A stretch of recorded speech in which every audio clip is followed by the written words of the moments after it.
Alright, as promised, here is the first sourdough starter we're going to try. I got this from Cultures for Health. I do know you can purchase this on TikTok Shop. I will link the product in my video if you want to check it out yourself. On the back here, it says everything that you're going to need. There's a packet of the dehydrated starter in there, your instructions, and then flour. Obviously, you're going to also need a few things like a container to put it in.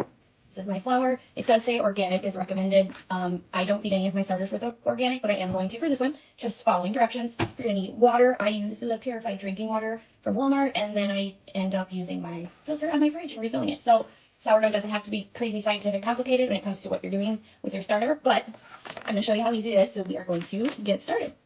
All right, in the package we have our dehydrated starter and our instructions. It tells you everything you need and what we're going to do to get our starter active again. Now, like I said, I did talk about what you're going to need. It does explain that in here as well. What you'll need for your equipment: mixing utensil, rubber band, that's to track how high your starter rises, so you know when it's doubled, glass jar, coffee filter, whichever, that's to put over the top. I use these, and I just don't seal it like that.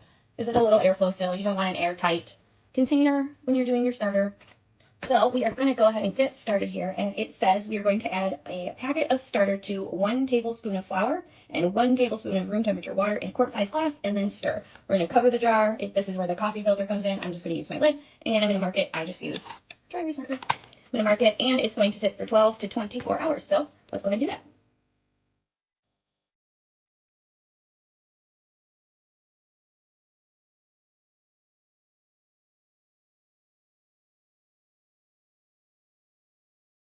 As you can see, this mixes up a very small amount just because you don't need a lot, and you really don't need to waste a lot of flour when you're making your starter, especially if you're not going to be baking with it every single day.